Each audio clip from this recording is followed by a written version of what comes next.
صاحب نے clip record کروایا میرے خلاف کہ یہ کہتا ہے کہ عورت کو چاہیے شوہر کا نام نہ لے، ادب کا تقاضا ہے، جائز ہے لیکن ادب یہ ہے. انہوں نے فوراً دلیل میں حدیثیں پیش کر دیں کہ صحابیہ میں تو بہت سی صحابیہ اپنے شوہر کا نام لیتی تھیں. نبی صلی اللہ علیہ وسلم نے فرمایا علم دنیا سے ایسے ختم نہیں ہوگا کہ کتابیں ختم ہو جائیں، بابیں ختم ہو جائیں گے. سمجھ رہے ہو؟ بابے کیا ہو جائیں گے؟ ختم. جو اس حدیث کو سمجھانے والے تھے، جاہل لوگوں کے ہاتھ میں کتابیں آ جائیں گی حدیث کی. ان اللہ لا يقبض العلم انتزاعا من صدور العلماء ولكن يقبض العلماء. اللہ علماء کو اٹھائے گا. احادیث کو ڈیفائن کرنے والے، اس کا صحیح مفہوم بیان کرنے والے، ان علماء کو اللہ اٹھا لے گا. ایک صاحب مجھ سے الجھ پڑے، کل ڈاکٹر اسرار احمد صاحب کا ایک کلپ دیکھا تو چند دن پہلے، اچھا کلپ تھا. امام ابو حنیفہ کو انہوں نے بڑا اچھا ڈیفائن کیا. آج کل لوگ یہ کرتے ہیں نا کہ امام بخاری اور امام ابو حنیفہ کو ایک دوسرے کے مقابلے میں لا کے کھڑا کر دیتے ہیں. دیکھو امام بخاری تو حدیث کے اتنے بڑے عالم، وہ کیا کہہ رہے ہیں، اور امام ابو حنیفہ کیا کہہ رہے ہیں. حالانکہ امام بخاری کا مقام امام ابو حنیفہ سے بہت کم ہے، وہ تو بہت بعد کے ہیں.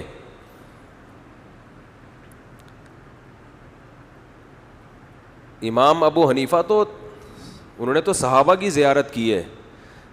امام ابو حنیفہ کے شاگرد تھے امام محمد، بہت چھوٹے تھے عمر میں. امام محمد کے شاگرد تھے امام شافعی. امام شافعی کے شاگرد تھے امام احمد ابن حنبل. امام احمد بن حنبل کے بعد امام بخاری ہے. تو کتنی پشتوں کا فرق ہو گیا.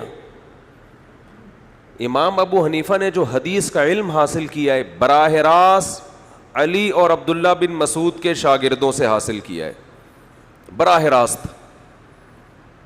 اس میں لمبی لمبی سندیں نہیں تھیں اس وقت. تابعین اور صحابہ کو اپنے سامنے نمازیں پڑھتے ہوئے دیکھا. وہ تابعین، وہ صحابہ جو ابھی نبی کے دور کے بالکل قریب قریب ہیں، ان میں بہت سو کو حدثنا فلان قال حدثنا فلان کی ضرورت نہیں تھی. مشاہدے کا علم تھا، مشاہدے کا.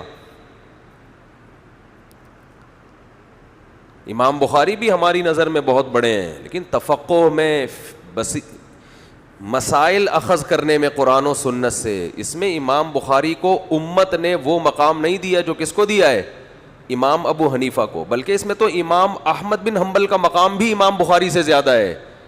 حالانکہ امام احمد بن حنبل کو 2% لوگوں نے فالو کیا ہے. کتنے فیصد؟ 2%. جبکہ امام بخاری کو مسائل میں 1% لوگوں نے بھی فالو نہیں کیا. لوگوں سے مراد امت کے علماء صلحاء. تو ہر چیز کو اس کا مقام دینا چاہیے جو اس کا ہے. امام بخاری کا مقام حدیث میں بہت زیادہ ہے. قرآن و حدیث سے مسائل نکالنے میں امام ابو حنیفہ کا مقام زیادہ ہے.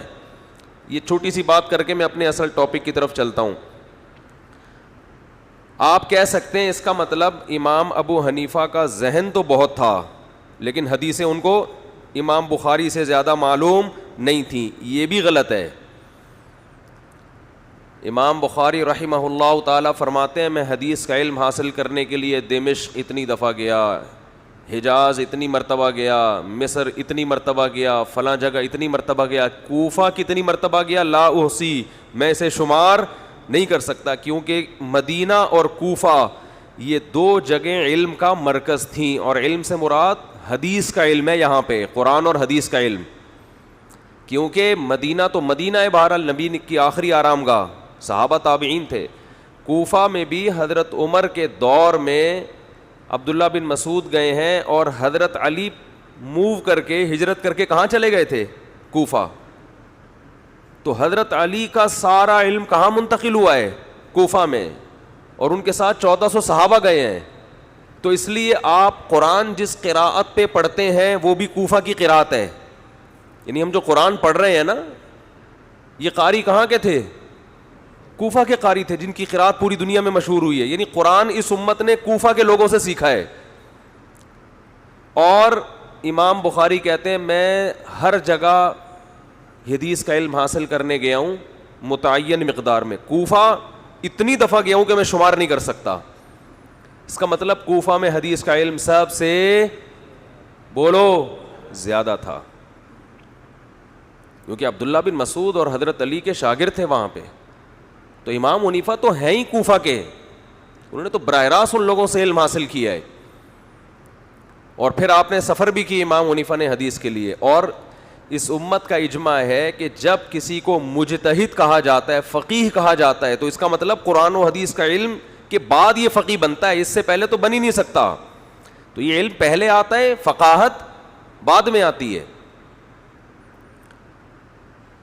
ڈاکٹر اسرار احمد صاحب نے ایک حدیث کی بڑی اچھی تشریح کی، لیکن چونکہ ان کی وہ علمی اصطلاحات نہیں استعمال کرتے زیادہ، تو میں اس کو اور انداز سے بیان کرتا ہوں جو ہم طلبہ کو بتاتے ہیں.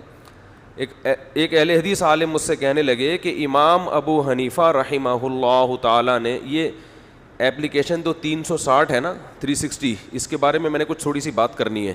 ہیلو، مجھے یاد دلانا، رہ نہ جائے کہیں. اس کے بارے میں غلط فہمی لوگ میری طرف منسوب کر رہے ہیں، میری وجہ سے غلط فہمی پھیل رہی ہے، وہ میں ذرا اس کو ڈیفائن کروں گا.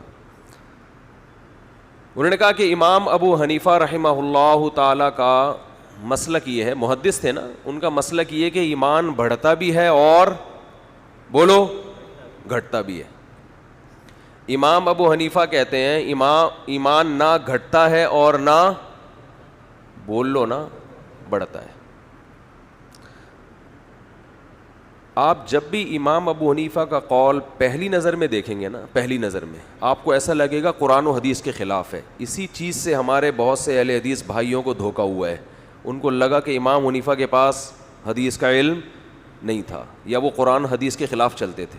پہلی نظر میں لگے گا آپ کو ایسا، لیکن فقیہ اسے کہتے ہیں جو بہت ڈیپ میں جا کے، بہت گہرائی میں جا کے حدیث کو اور قرآن کو ڈیفائن کرتا ہے. اگر ایسا ہی ہوتا کہ حدیث لی اور عمل کرنا شروع کر دو، پھر فقاہت کی ضرورت نہیں تھی. اور فقاہت کی ضرورت خود حدیث سے ثابت ہے. رسول اللہ صلی اللہ علیہ وسلم نے فرمایا، صحیح حدیث ہے، ناصر الالبانی نے اس کو صحیح قرار دیا ہے، فرمایا بلغوا عنی ولو آیا، جو کچھ مجھ سے سنو آگے پہنچا دو. حدیث میں آتا ہے رب حامل فقہ غیر فقیہ، کچھ لوگ علم کی بات جانتے ہیں مگر سمجھتے نہیں ہیں.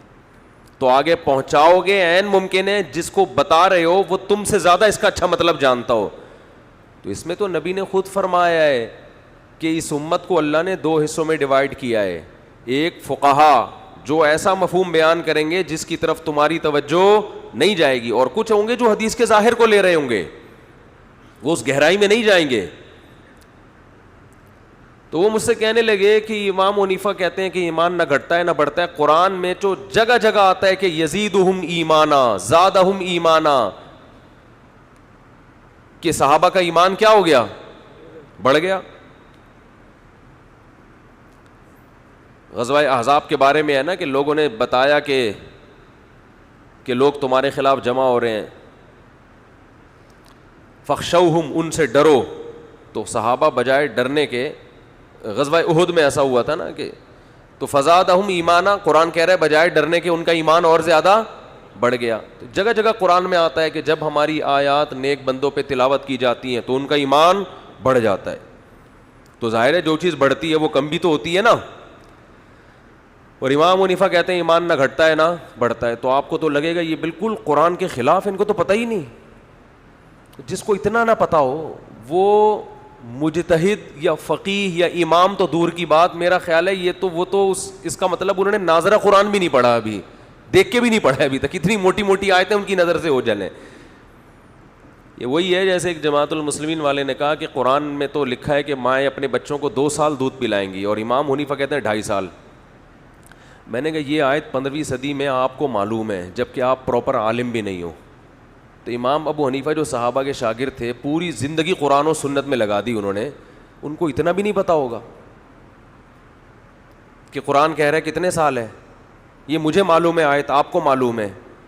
تو میں نے کہا اس کا مطلب پھر امام حنیفہ نہیں تھے، وہ تو اس سے تو ایک ہماری پہلی کلاس کا بچہ جس نے ناظرہ پڑھا ہوا ہو نا، ترجمہ پڑھا ہوا ہو، اس کو زیادہ آتا ہے اس کا مطلب. میں نے کہا امام ابو حنیفہ رحمہ اللہ تعالیٰ کو وہ آیت بھی آتی تھی جس سے 2 سال کا پتہ چل رہا ہے, وہ بھی آتی تھی جس سے 2.5 کا پتہ چل رہا ہے, آپ کو صرف یہ والی آتی ہے, وہ والی نہیں آتی. تو اسی وہ ابھی میرا ٹاپک نہیں ہے, وہ 2-2.5 سال وہ موضوع نہیں ہے. تو قرآن میں یہ جو آتا ہے نا کہ ایمان بڑھتا ہے ایمان گھٹتا ہے, امام حنیفہ کہتے ہیں اس سے مراد ہے ایمان کی کیفیات کا بڑھنا. اصل ایمان 100% یقین کا نام ہے, اگر وہ گھٹا تو 99% ہو جائے گا, اور 99% کا مطلب شک پیدا ہو گیا ہے, شک کی وجہ سے انسان اسلام سے خارج ہو جاتا ہے. آپ کو اللہ رسول پر ایمان 100% رکھنا ہے, اس میں اگر شک پیدا ہو گیا تو پھر یہ ایمان نہیں ہے. کیفیات بڑھتی بھی ہیں گھٹتی بھی ہیں. یہ جو قرآن کہہ رہا ہے ایمان بڑھتا ہے, ایمان سے مراد ہے ایمان کی کیفیات بڑھتی ہیں, اصل ایمان نہیں بڑھتا. اس کی مثال ایسے ہے, آپ کو 10 آدمیوں نے آ کے بتایا کہ اللہ نہ کرے خدا نہ خواستہ فلاں جگہ پہ بم پھٹائے اور لاشیں بکھری ہوئی ہیں, آپ یقین کر لو گے 100%, اس لیے کہ 1 نہیں 2 نہیں 3 نہیں 4 نہیں 5 نہیں 6 نہیں 7 نہیں 8 نہیں 9 نہیں 10 آدمی بیان کر رہے ہیں, 10 کے 10 جھوٹے نہیں ہو سکتے. آپ قسم اٹھا سکو گے بھائی بم پھٹائے, 100% یقین ہو گیا آپ, اور آپ کو تھوڑا سی گھبراہٹ بھی ہوگی, یار کیا منظر ہوگا, لاشیں بکھری ہوئی ہیں, یہ ہیں وہ ہیں. لیکن جو لوگ اس موقع پہ اپنی آنکھوں سے دیکھ رہے ہوں گے ان کو بھی 100% یقین ہوگا, لیکن اس یقین کی کیفیت اور آپ کی کیفیت میں زمین اور آسمان کا فرق. وہ جو اپنی آنکھوں سے دیکھ رہے ہوں گے آئندہ بم کا نام سن کے بھی بے ہوش ہو جائیں گے وہ, اور آپ 15 شعبان کو شب برات کے پٹاخے تیار کر رہے ہوگے کیونکہ آپ نے سنا ہے. یقین آپ کو بھی 100%, یقین ان کو بھی. ہمیں بھی 100% یقین ہے جنت برحق جہنم برحق, اللہ بھی ہے رسول بھی ہے قبر کا عذاب بھی ہے, دیکھا نہیں ہے. وہ کیفیات نہیں بنتی جو نماز میں ہونی چاہیے اس ایمان کی بیس پہ, وہ جنت کی لالچ پیدا نہیں ہوتی. جبکہ صحابہ کا ایمان کی کیفیات اتنی بڑھ چکی تھی گویا اپنی آنکھوں سے دیکھ رہے ہیں, تو وہ کیفیات کبھی کم ہوتی ہیں کبھی زیادہ. اصل ایمان جو بیس ہے وہ کم ہوا تو امام صاحب فرماتے ہیں 99% ہو جائے گا, وہ کیا ہو جائے گا, شک میں تبدیل ہو جائے گا. اور 100% میں اضافہ کسی چیز میں ممکن نہیں ہے. ہم تو کہتے ہیں نا 200%, یہ تو مبالغہ اور مجازن کہتے ہیں. 100% کا مطلب کسی چیز کو 100 فرض کر لیں تو اس میں 100, اب اس میں اضافہ ہو سکتا ہے 101. کیا ہو گیا بھائی, 100% میں ہم کہتے ہیں 101%. یہ جملہ اصولی اعتبار سے غلط ہے. یہ جملہ اصولی اعتبار سے 101%, فی کہتے ہیں میں, صد کہتے ہیں 100. یہ 100% بھی عجیب ہی لفظ ہے اردو کا. 100 کا لفظ اردو سے لے لیا, فی کا لفظ عربی سے لے لیا, صد فارسی سے لے لیا ہے. بھائی اردو بھی عجیب زبان ہے نا, کبھی کہاں سے کوئی لفظ لے رہی ہے کبھی کہاں سے کوئی لفظ لے رہی ہے. تو 100%, 101% کا لفظ ہی غلط ہے, اس لیے کہ فی صد کا مطلب 100 میں 101, تو 100 میں 101 تو ٹھک ہی نہیں سکتے, گھس ہی نہیں سکتے. نہیں آئی بات. جیسے آپ تو ایسے 4 دیگیں ایک دیگ میں پکائی ہم نے, تو نہیں ہو سکتا بھائی. 4 دیگیں بھر کے ہم نے, فل بھر کے ہم نے ایک دیگ میں پکائی تو پک سکتی ہیں, یا تو وہ دیگ 4 دیگوں کے برابر ہوگی تو پکیں گی. تو میرا مقصد ابھی یہ موضوع نہیں ہے, میرا مقصد یہ ہے کہ یہ جو آج کل مارکیٹ میں چیزیں آئی ہوئی ہیں مختلف قسم کی, ان چیزوں سے اپنے آپ کو بچائیں. لفاظی ہے, لفاظی عمق نہیں ہے, علم میں گہرائی نہیں ہے. تو آپ صلی اللہ علیہ وسلم نے فرمایا اللہ تعالیٰ علم کو علماء سے اٹھائے گا, افراد اٹھنا شروع ہو جائیں گے قرآن و سنت کو ڈیفائن کرنے والے, پھر پبلک گمراہ ہونا شروع ہوگی. پھر آپ نے فرمایا لوگ جاہلوں کو اپنا سردار بنا لیں گے, بابا بنائیں گے جاہلوں کو, اور کہیں گے ہمارا کوئی بابا نہیں ہے. حالانکہ تم نے علماء کو چھوڑ کر کس کو بابا بنا لیا, جو عالم ہی نہیں ہے. ان کو بابے بناؤ گے, کوئی پروفیسروں کو بنائے گا, کوئی جو ہے نا ڈاکٹروں کو بنائے گا, کوئی ایک صدر تھے ریٹائر ہوتے ہی تفسیر لکھ دی انہوں نے. ابے بھائی تمہارا کیا کام ہے تفسیر لکھنے کا. کل میری ایک عالم سے بحث ہوئی کورونا پہ نا, وہ بڑی بحث کر رہے تھے کورونا. میں نے کہا دیکھیں یہ آپ کا ٹاپک نہیں ہے کورونا, یہ ڈاکٹروں کا ٹاپک ہے.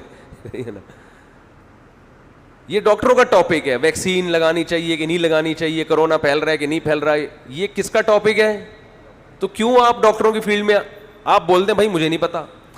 ہماری قوم کے ساتھ بہت بڑا مسئلہ یہ ہے کہ یہ کہنا کہ مجھے علم نہیں ہے, اس سے ہمیں معذرت کے ساتھ موت آ رہی ہوتی ہے. معذرت کے ساتھ, تھوڑا سخت جملہ ہے, ایسا لگتا ہے جیسے میری بے عزتی ہو جائے گی اگر میں نے کہہ دیا مجھے معلوم نہیں ہے. ایسا لگتا ہے میں معاشرے میں ذلیل 2 ٹکے کا آدمی نہیں رہوں گا اگر میں نے کہہ دیا مجھے معلوم نہیں ہے.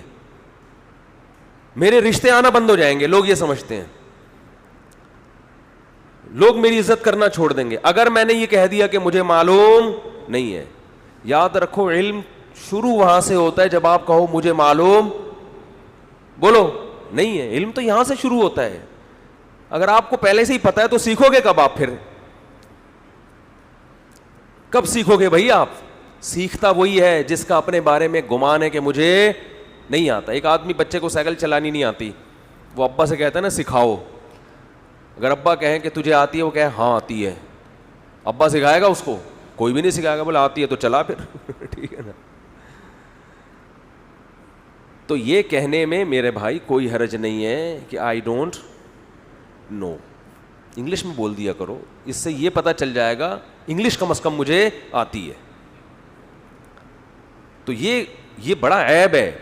تو آج کل گمراہ لوگوں میں ایک بڑا فالٹ یہ کہ یہ کہنا کہ مجھے نہیں پتا, یہ بڑا مسئلہ ہے. دوسری بات یہ کہ گمراہ لوگوں میں ایک اور چیز کامن ہے, یہ کہتے ہیں سب کو سنو. میں کیا کہتا ہوں, ہم کیا کہتے ہیں, سب کو نہیں سنو.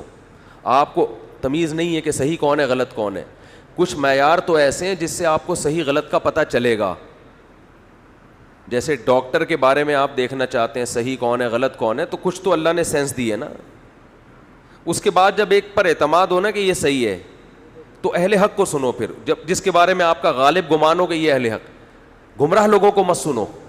گمراہ کا مطلب جو امت کے اجماعی مسائل سے آپ کو ہٹا رہے ہیں, جو اجماع امت سے ہٹا رہے ہیں, وہ تو گمراہ ہے نا, ان کو مت سنو.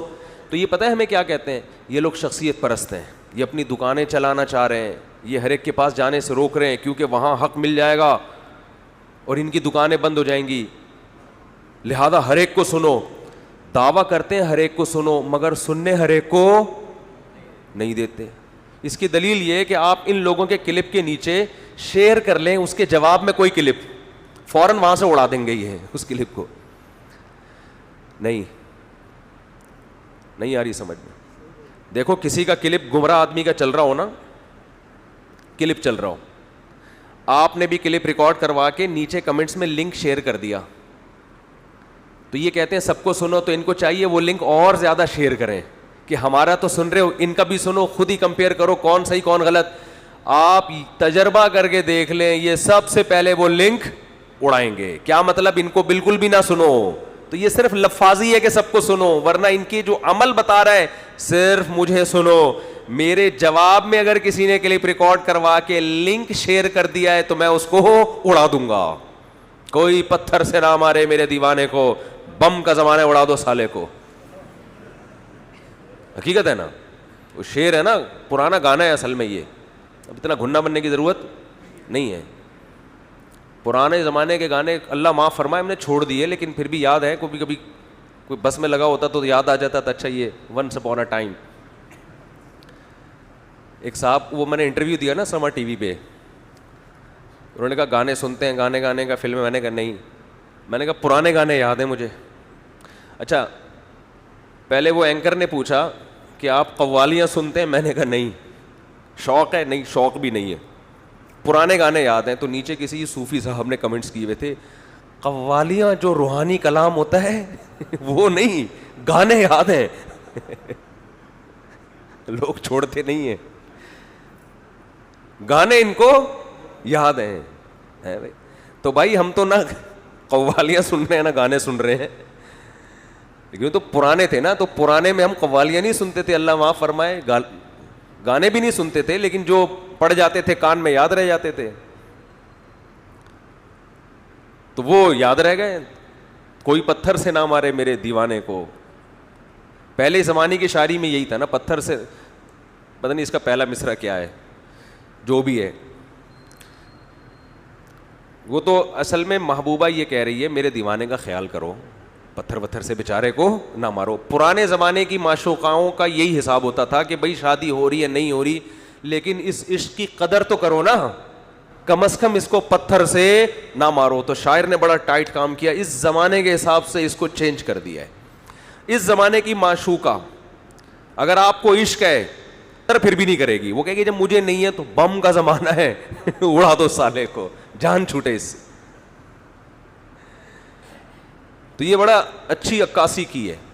تو یہ لوگ بھی باتیں کرتے ہیں جی, نہیں پورا جملہ یاد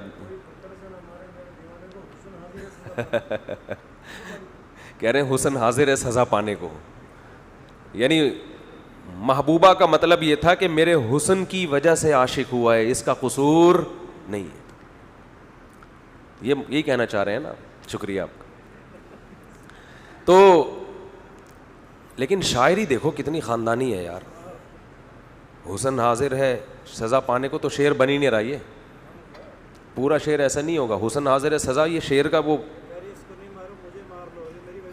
اچھا اچھا اچھا, یہ تو تشریح ہو گئی, شعر تھوڑی ہے. کہہ رہے ہیں اس کو نہیں مارو مجھے مارو, میری وجہ سے ایسا ہو رہا ہے. رپورٹ ہے یہ تو عاشق کے بارے میں رپورٹ پیش ہو رہی ہے, یہ شعر تھوڑی ہے. اچھا خیر, تو کہتے ہیں سب کو سنو سب کو سنو. جب ہم لنک شیئر کرتے ہیں, چلو جی محترم نے یہ جواب دیا ہے تو آپ سب کو سنو, لنک یہ بھی شیئر کرنا چاہیے, تو وہ اڑا دیتے ہیں اس کو نہیں سنو. اس کا مطلب یہی ہوا نا, صرف مجھے کو سنو. تو لفاظی ہے, جیسے علاج ڈاکٹروں سے کروایا جاتا ہے, اسی لیے اسی طرح دین کا علم کس سے حاصل کیا جاتا ہے؟ علماء سے حاصل کیا جاتا ہے. اب آپ کہہ سکتے ہیں علماء میں 2 نمبر بھی ہیں, تو ڈاکٹر میں بھی 2 نمبر ہیں, تو جو حل وہاں ہے وہ یہاں ہے. یہ تھوڑی کہ ایک آدمی کو پنچر لگانے میں 2 نمبر ہی کرتا ہے, تو اب آپ ڈاکٹروں سے سائیکل کا پنچر لگوانا شروع کر دیں. نااہل سے تو کبھی کوئی کام کیا ہی نہیں جائے گا, اس سے تو کبھی بھی نہیں لیا جائے گا. اگر ایک فیلڈ میں 2 نمبر ہیں تو اس میں 1 نمبر تلاش کیا جائے گا. یہ جو حکمت کی باتیں ہیں نا, ہلدی کے فضائل, یہ حکیموں کو زیادہ پتہ ہوتے ہیں. کالی مرچ کیا کرتی ہے, اس میں ڈاکٹر لوگ اکثر دیکھا ہے ان کو نہیں پتہ ہوتا زیادہ. اب ہلدی یہ حکیم لوگ بولتے ہیں بھائی گرم دودھ میں ڈال کے پیو درد ٹھیک ہو جائے گا. ڈاکٹر کہے گا سیدھا پیناڈول پھانک لے بھائی, تو اس کو ہلدی کا نہیں, عام طور پہ نہیں پتہ ہوتا. جو جس کی فیلڈ ہے میرے بھائی اسی پہ جچتی ہے. تو میں بات لے کے چلا کہاں سے ہے, آزادی پہ بات لے کے چلا تھا. وہ میں ابھی پھر میں بے رب سا بیان ہو گیا. خیر میں یہ عرض کر رہا تھا کہ وہ انہوں نے بڑی اچھی ایک ڈاکٹر اسرار احمد کی اسپیچ کل میں نے سنی, کسی نے لنک بھیجا, کل نہیں کچھ دن پہلے سنی تھی, کہ امام ابو حنیفہ رحمہ اللہ تعالیٰ کی جو فقات. اچھا لوگ کہتے ہیں کہ امام بخاری کو لوگ زیادہ مانتے ہیں. امام بخاری کو حدیث میں مانا جاتا ہے زیادہ, فقہ میں امام بخاری کو زیادہ نہیں مانا جاتا. اس میں تو آدھی سے زیادہ امت امام ابو حنیفہ کو فالو کرتی ہے. جب فقہ میں امام کی بات آتی ہے تو اس میں امام بخاری کا نام نہیں آتا, حتیٰ کہ امام بخاری کے شاگرد بھی ان کا نام نہیں لیتے. امام بخاری کے شاگرد ہیں امام ترمذی. جب ترمذی میں کوئی حدیث بیان کرتے ہیں تو جہاں حدیث کی سند کی بات ہوگی وہاں امام بخاری کا تذکرہ کرتے ہیں کہ امام بخاری نے اس کو صحیح کہا ہے, ضعیف کہا ہے. لیکن جہاں مسائل کی بات ہوگی کہ اس حدیث سے جو مسئلہ سمجھ میں آ رہا ہے, تو اس میں کہیں بھی امام بخاری کی رائے وہ پیش نہیں کرتے. وہاں امام شافعی کی, امام ابو حنیفہ کی, امام مالک کی یا امام احمد بن حنبل کی, ان حضرات کی رائے کو پیش کرتے ہیں. سفیان ثوری کی رائے پیش کرتے ہیں, عبداللہ بن مبارک کی رائے پیش کرتے ہیں. سمجھ رہے ہو بات کو کہ نہیں سمجھ رہے؟ تو علم اگر حاصل کرنا ہے نا تمیز سے, پراپر طریقے سے حاصل کرو.